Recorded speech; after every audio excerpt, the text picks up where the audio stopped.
The studio lights flickered and the cameras rolled, casting a harsh glow over the tense faces in the room. It was supposed to be a standard political debate, a meeting of minds for the world to witness. But as soon as Ibrahim Traoré stepped onto the stage, the atmosphere shifted. He was a young African leader, confident, sharp, and determined to make his voice heard on the global stage. Donald Trump, the former president of the United States, sat opposite him with his characteristic smirk, radiating a mixture of arrogance and calculated calm. The moderator cleared his throat, trying to maintain some semblance of order. But it was clear that the night was about to escalate beyond ordinary civility. Traoré's eyes scanned the room, meeting the cameras with a steely gaze. He had come prepared, armed with facts, criticisms, and the fierce resolve of a man unafraid of confrontation. He leaned forward slightly and, in a moment that would instantly be replayed across every social media platform, he said, "Mr. Trump, with all due respect, you are a psycho." The words cut through the polished hum of the studio. Microphones like a knife. Gasps echoed from the audience, some frozen in disbelief, others leaning forward in anticipation. The moderator sputtered, unsure how to handle the situation. The word psycho hung in the air, electrifying the space between the two leaders. Trump blinked slowly, letting the insult sink in as a subtle smile crept across his face. He tilted his head, studying Traoré as if evaluating a child who had just made an audacious mistake. Then, in that trademark deliberate cadence, he responded, "You call me a psycho, huh?" He began, his voice calm, measured, yet laced with that undeniable force that commanded attention. Interesting choice of words, especially coming from someone who just tried to take me down on live television. The audience leaned in, sensing the battle lines being drawn. Trump's words were like a trap, baiting Traoré into a game he wasn't quite ready to play. Traoré, refusing to show any sign of hesitation, squared his shoulders. He met Trump's gaze and said, "I speak truthfully, Mr. Trump. Your decisions, your actions, they've endangered nations, economies, and lives. Calling you a psycho is not exaggeration. It's reality." The room erupted into murmurs, some applauding his courage, others holding their breath at the audacity of the claim. Trump's smile widened, though, and he leaned back slightly, exuding the unshakable confidence that had defined his public persona for decades.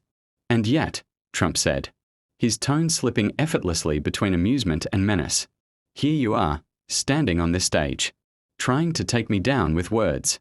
How's that working out for you?" The audience laughed, some nervously, others fully embracing the spectacle. Trump's comeback was both disarming and dominating, the kind of verbal maneuver that left critics scrambling for a response. Traoré's jaw tightened, realizing that the room had shifted subtly, momentum, which he had thought was in his favor, now teetered precariously toward Trump.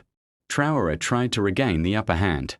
"Your media tactics, your lies, your ego, these are dangerous," he pressed, raising his voice slightly. "History will remember the chaos you caused, and I will not stand by silently." His words were strong, defiant, a young leader refusing to be intimidated by a seasoned political heavyweight. The cameras captured every syllable, every tense flicker of emotion across his face. Social media notifications had already begun to explode in the background, hashtags forming in real time as viewers around the globe tuned in. Trump didn't flinch. Instead, he straightened, allowing the stage to fill with his presence. "Dangerous?" he asked, almost mockingly. "Let me tell you something, young man. Dangerous is thinking you can come here and just throw accusations and insults without understanding the full picture. Dangerous is underestimating the power of experience, the reach of influence, and the art of persuasion." His words carried a weight that went beyond mere rhetoric. They were a demonstration of dominance.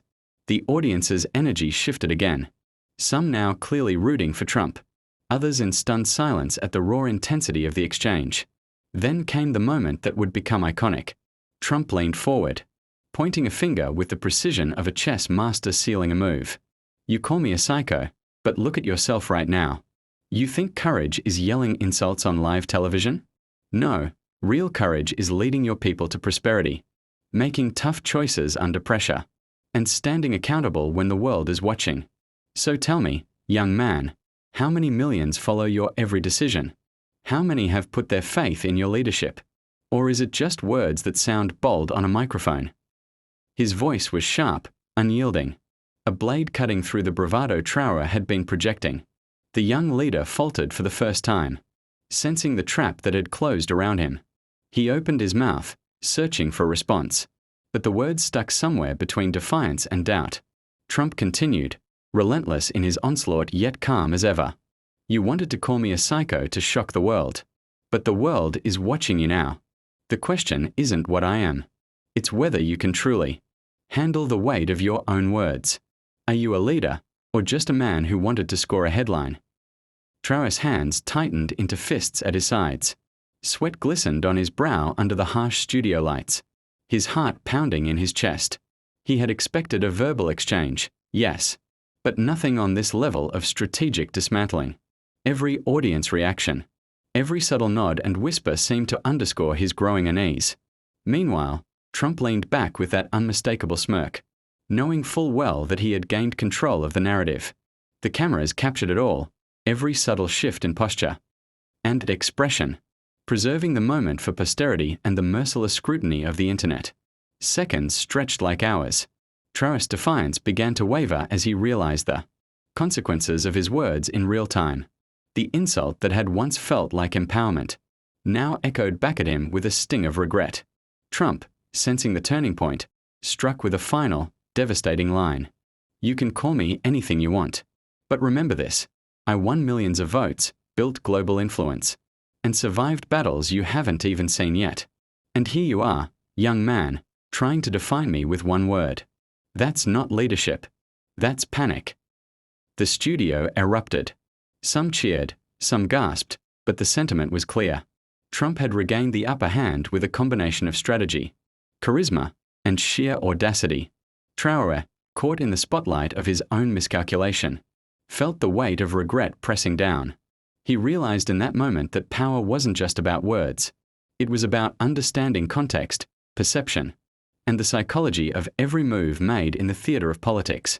For the first time, Traoré lowered his gaze, a silent acknowledgement that he had underestimated the man across from him.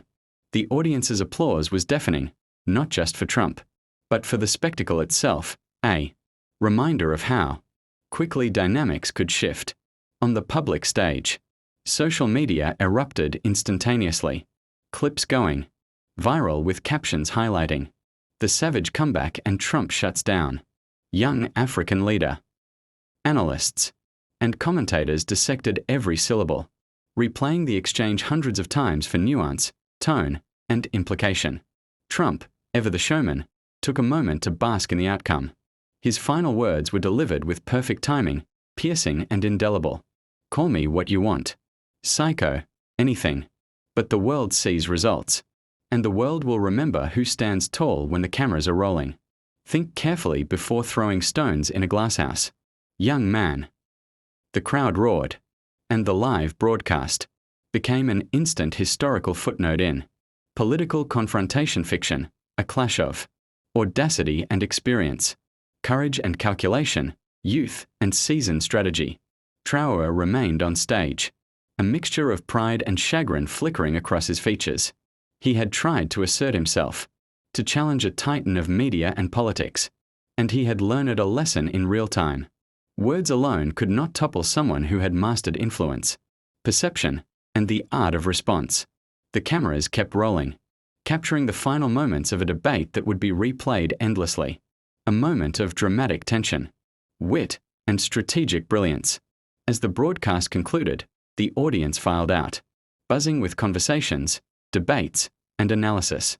Social media continued to erupt, memes and clips circulating globally, framing the encounter as a defining moment in fictional political entertainment. Traoré walked off the stage, head held high but humbled, a young leader, aware that the battle of words was as much about timing, context, and perception as it was about courage and conviction. Trump remained seated, victorious not just in the debate, but in the subtle, undeniable control of narrative, a masterclass in turning a confrontation into an enduring spectacle of power. In the days that followed, clips of the exchange went viral. Trump's savage moment trended across platforms. Analysts dissected the tactics. Commentators debated the implications. And viewers marveled at the unexpected twists of the confrontation. The lesson was clear. In the theater of power, audacity must be paired with strategy. Words must be backed by perception. And one misstep, even as simple as a single insult, could be enough to shift the balance entirely. Ibrahim Traoré had stepped into the arena with courage, but Donald Trump had ensured that the world would remember who truly dominated the stage that night.